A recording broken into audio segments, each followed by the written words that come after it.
जय गुरु जी, जय गुरु जी, जय गुरु जी। गुरु जी की श्री चरणों में कोटि कोटि प्रणाम, कोटि कोटि वंदन, कोटि कोटि नमन। गुरु जी की प्यारी प्यारी संगत को जय गुरु जी। संगत जी, हम आज की शिव महापुराण की कथा शुरू करने जा रहे हैं।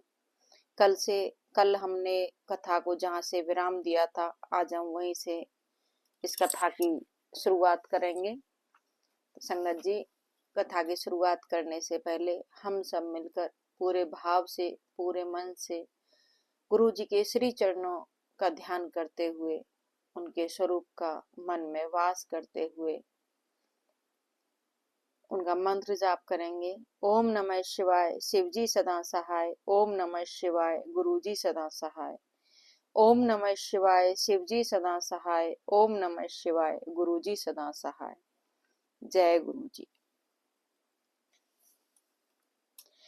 कार्तिक मास में देवताओं का यजन पूजन समस्त भोगों को देने वाला, व्याधियों को हर लेने वाला तथा भूतों और ग्रहों का विनाश करने वाला है। कार्तिक मास के रविवारों को भगवान सूर्य की पूजा करने और तेल तथा सूती वस्त्र देने से मनुष्यों के कोढ़ आदि रोगों का नाश होता है। हरी काली मिर्च, वस्त्र और खीरा आदि का दान और ब्राह्मणों की प्रतिष्ठा करने से क्षय के रोग का नाश होता है। दीप और सरसों के दान से मिर्गी का रोग मिट जाता है। कृतिका नक्षत्र से युक्त सोमवारों को किया हुआ शिव जी का पूजन मनुष्यों के महान दारिद्र्य को मिटाने वाला और संपूर्ण संपत्तियों को देने वाला है। घर की आवश्यक सामग्रियों के साथ ग्रह और क्षेत्र आदि का दान करने से भी उक्त फल की प्राप्ति होती है। कृतिका युक्त मंगलवार को श्री कंद का पूजन करने से तथा दीपक एवं घंटा आदि का दान देने से मनुष्य को शीघ्र ही वाक सिद्धि प्राप्त हो जाती है। उनके मुख से निकली हुई हर एक बात सत्य होती है। कृतिका युक्त बुधवारों को किया हुआ श्री विष्णु का यजन तथा दही भात का दान मनुष्यों को उत्तम संतान की प्राप्ति कराने वाला होता है। कृतिका युक्त गुरुवार को धन से ब्रह्मा जी का पूजन तथा मधु, सोना और घी का दान करने से मनुष्यों के भोग वैभव की वृद्धि होती है। कृतिका युक्त शुक्रवारों को गजानन गणेश की पूजा करने से तथा गंध पुष्प एवं अन्न का दान देने से मानवों के भोग्य पदार्थों की वृद्धि होती है। उस दिन सोना चांदी आदि का दान करने से बंध्या को भी उत्तम पुत्र की प्राप्ति होती है। कृतिका युक्त शनिवारों को दिक्पालों की वंदना, दिग्गजों, नागों और सेतुपालों का पूजन, त्रिनेत्रधारी रुद्र, पापहारी विष्णु तथा ज्ञानदाता ब्रह्मा का आराधना और धन्वंतरी एवं दोनों अश्वनी कुमारों का पूजन करने से रोग, दुर्मृत्यु एवं अकाल मृत्यु का निवारण होता है तथा तात्कालिक व्याधियों की शांति हो जाती है। नमक, लोहा, तेल और उड़द आदि का त्रिकटु, सौंठ, पीपल और गोल मिर्च, फल, गंध और जल आदि का तथा घृत आदि द्रव्य पदार्थों का और सुवर्ण, मोती आदि कठोर वस्तुओं का भी दान देने से स्वर्गलोक की प्राप्ति होती है।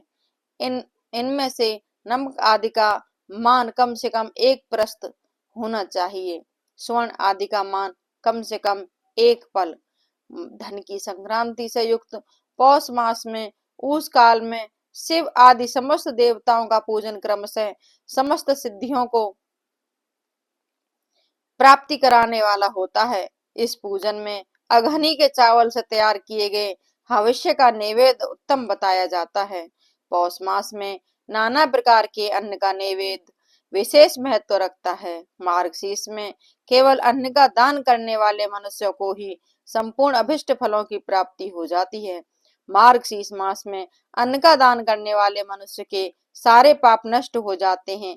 वे अभिष्ट सिद्धि योग्य आरोग्य, धर्म, वेद का सम्यक ज्ञान, उत्तम अनुष्ठान का फल, इहलोक और परलोक में महान भोग, अंत में सनातन योग, मोक्ष तथा वेदांत ज्ञान की सिद्धि प्राप्त कर लेता है। जो भोग की इच्छा रखने वाला है वह मनुष्य मार्गशीर्ष मास आने पर कम से कम 3 दिन भी उस काल में अवश्य देवताओं का पूजन करे और पौष मास को पूजन से खाली न जाने दे।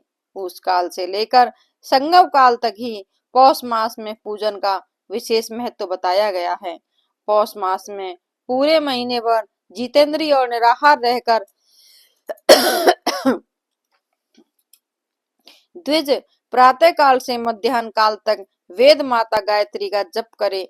तत्पश्चात रात को सोने के समय तक पंचाक्षर आदि मंत्रों का जप करें। ऐसा करने वाला ब्राह्मण ज्ञान पाकर शरीर छूटने के बाद मोक्ष प्राप्त कर लेता है। द्विजेतर नर नारियों को त्रिकाल स्नान और पंचाक्षर मंत्र के ही निरंतर जप से विशुद्ध ज्ञान प्राप्त हो जाता है। इष्ट मंत्रों का सदा जप करने से बड़े पापों का भी नाश हो जाता है। सारा चराचर जगत बिंदु नाद स्वरूप है। बिंदु शक्ति है और नाद शिव है। इस तरह यह जगत शिव शक्ति स्वरूप ही है। नाद बिंदु का और बिंदु इस जगत का आधार है। ये बिंदु और नाद शक्ति और शिव संपूर्ण जगत के आधार रूप से स्थित हैं। बिंदु और नाद से युक्त सब कुछ शिव स्वरूप है, क्योंकि वही सबका आधार है। आधार में ही आधेय है। आधेय का समावेश तथा अथवा लय होता है, यही सकलीकरण है। इस सकलीकरण की स्थिति से ही सृष्टि काल में जगत का प्रादुर्भाव होता है, इसमें संशय नहीं है। शिवलिंग बिंदु नाद स्वरूप है, अतः उसे जगत का कारण बताया जाता है। बिंदु देव है और नाद शिव, इन दोनों का संयुक्त रूप ही शिवलिंग कहलाता है।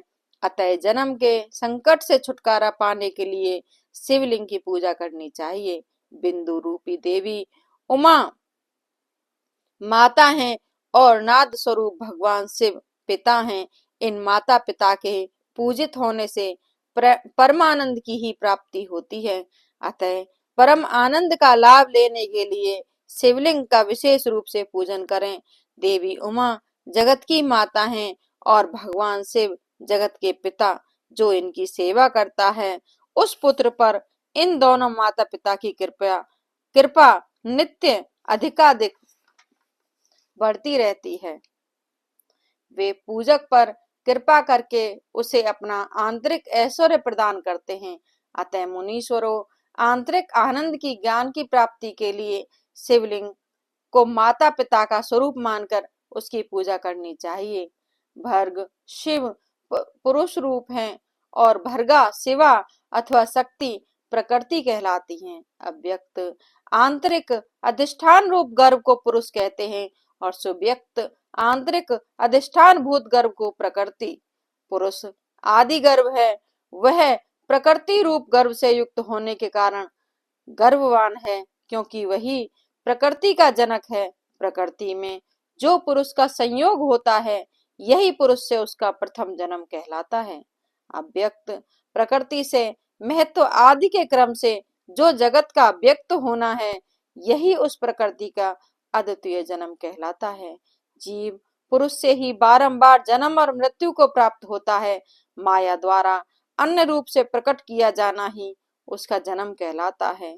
जीव का शरीर जन्म काल से ही जीर्ण 6 भाव विकारों से युक्त होने लगता है, इसलिए उसे जीव संज्ञा दी गई है। जो जन्म लेता और विविध पाशों द्वारा तनाव बंधन में पड़ता है, उसका नाम जीव है। जन्म और बंधन जीव शब्द का अर्थ ही है। अतः जन्म मृत्यु रूपी बंधन की निवृत्ति के लिए जन्म के अधिष्ठान भूत माता पिता स्वरूप शिवलिंग का पूजन करना चाहिए। गाय का दूध, गाय का दही और गाय का घी, इन तीनों को पूजन के लिए शहद और शक्कर के साथ पृथक पृथक भी रखें। इन सबको मिलाकर सम्मिलित रूप से पंचामृत भी तैयार कर लें। इनके द्वारा शिवलिंग का अभिषेक एवं स्नान कराएं। फिर गाय के दूध और अन्न के मेल से नैवेद्य तैयार करके प्रणव मंत्र के उच्चारण पूर्वक उसे भगवान शिव को अर्पित करें। संपूर्ण प्रणव को ध्वनि लिंग कहते हैं। स्वयं भूलिंग नाद स्वरूप होने के कारण नाद लिंग कहा गया है। यंत्र या अर्घा बिंदु स्वरूप होने के कारण बिंदु लिंग के रूप में विख्यात है। उसमें अचल रूप से प्रतिष्ठित जो शिवलिंग है वह मकार स्वरूप है, इसीलिए मकार लिंग कहलाता है। सवारी निकालने आदि के लिए जो चरलिंग होता है वह उकार स्वरूप होने से उकार लिंग कहा गया है, तथा पूजा की दीक्षा लेने वाले जो गुरु या आचार्य हैं उनका विग्रह आकार का प्रतीक होने से आकार लिंग माना गया है। इस प्रकार अकार, उकार, मकार, बिंदु, नाद और ध्वनि के रूप में लिंग के 6 भेद हैं। इन 6 लिंगों की नित्य पूजा करने से साधक जीवन मुक्त हो जाता है, इसमें संशय नहीं है। जय गुरु जी, जय गुरु जी, जय गुरु जी। गुरु जी के चरणों में कोटि कोटि प्रणाम, कोटि कोटि नमन। संगत जी, आज की इस महापुराण कथा को हम यहीं विराम देते हैं। कल से कथा यहीं से शुरू करेंगे। कल का जो अध्याय रहेगा वो रहेगा शलिंग स्वरूप प्रणव का महात्म्य, उसके सूक्ष्म रूप ओंकार और स्थूल रूप पंचाक्षर मंत्र का विवेचन, उसके जप की विधि एवं महिमा, कार्य ब्रह्मा के लोकों से लेकर कारण रुद्र के लोकों तक का विवेचन करके कालातीत पंचावरण विशिष्ट शिवलोक के अनिवर्चनीय वैभव का निरूपण तथा शिव भक्तों के सत्कार की महत्ता। संगत जी, जैसा कि हम शिव महापुराण के विराम के अंत में गुरु जी के मंत्रों की जो अद्भुत यात्रा है वो शुरू करते हैं, तो आइए हम सब मिलकर एक बार फिर से गुरु जी का मंत्र जाप करते हैं। गुरु जी के चरणों में गुरु जी के स्वरूप को अपने मन मंदिर में बिठा के उनको साक्षात उनके स्वरूप का साक्षात्कार करके पूरे भाव से, पूरे भक्ति से, पूरे मन से उनका मंत्र जाप करते हैं। ओम नमः शिवाय, शिवजी सदा सहाय। ओम नमः शिवाय, गुरुजी सदा सहाय। ओम नमः शिवाय, शिवजी सदा सहाय। ओम नमः शिवाय, गुरुजी सदा सहाय। वचन नंबर 21। गुरुजी ने अंग्रेजी में कहा कि only dead fish swim with the tide. एक मरे जमीर वाला इंसान ही दुनिया के गलत रास्ते पर चलता है। हमें गलत हालात से समझौता ना करके सच्चाई के रास्ते पर ही चलना चाहिए। जय गुरु जी। वचन नंबर 22। डॉक्टर अपना काम करेंगे और मैं अपना। जब कोई परेशानी हो तो डॉक्टर को अपना काम करने दो और मैं अपना काम करूंगा। जय गुरु जी। वचन नंबर 23। दवाई भी तभी काम करेगी जब मैं उसे अपना आशीर्वाद दूंगा। जय गुरु जी। वचन नंबर 24। पानी बहुत पिया करो, पानी हर बीमारी की दवा है, यह सब रोग ठीक करता है। जय गुरु जी। वचन नंबर 25। पाचक ग्रंथि एक ऐसा अंग है जिसकी प्रक्रिया भगवान ने अपने हाथ में रखी है। जय गुरु जी, जय गुरु जी, जय गुरु जी। संगत जी, गुरु जी के इन 5 वचनों को हम यहीं विराम दे रहे हैं। कल फिर यहीं से इस अद्भुत यात्रा को शुरू करेंगे गुरु जी के मंत्र के साथ, गुरु जी के शुक्राने के साथ। ओम नमः शिवाय, शिवजी सदा सहाय। ओम नमः शिवाय, गुरुजी सदा सहाय। शुक्राना मेरे मालिक, अनंतम अनंतम शुक्राना मेरे प्रभु। हर पल शुक्राना, हर सांस शुक्राना, हर दात का शुक्राना, आपकी दी हुई हर आशीर्वाद का शुक्राना मेरे प्रभु। हर सुख में शुक्राना, हर दुख में शुक्राना मेरे मालिक। हर पल में शुक्राना, अनंतम अनंतम शुक्राना मेरे प्रभु, मेरे गुरु जी महाराज। जय गुरु जी, जय गुरु जी, जय।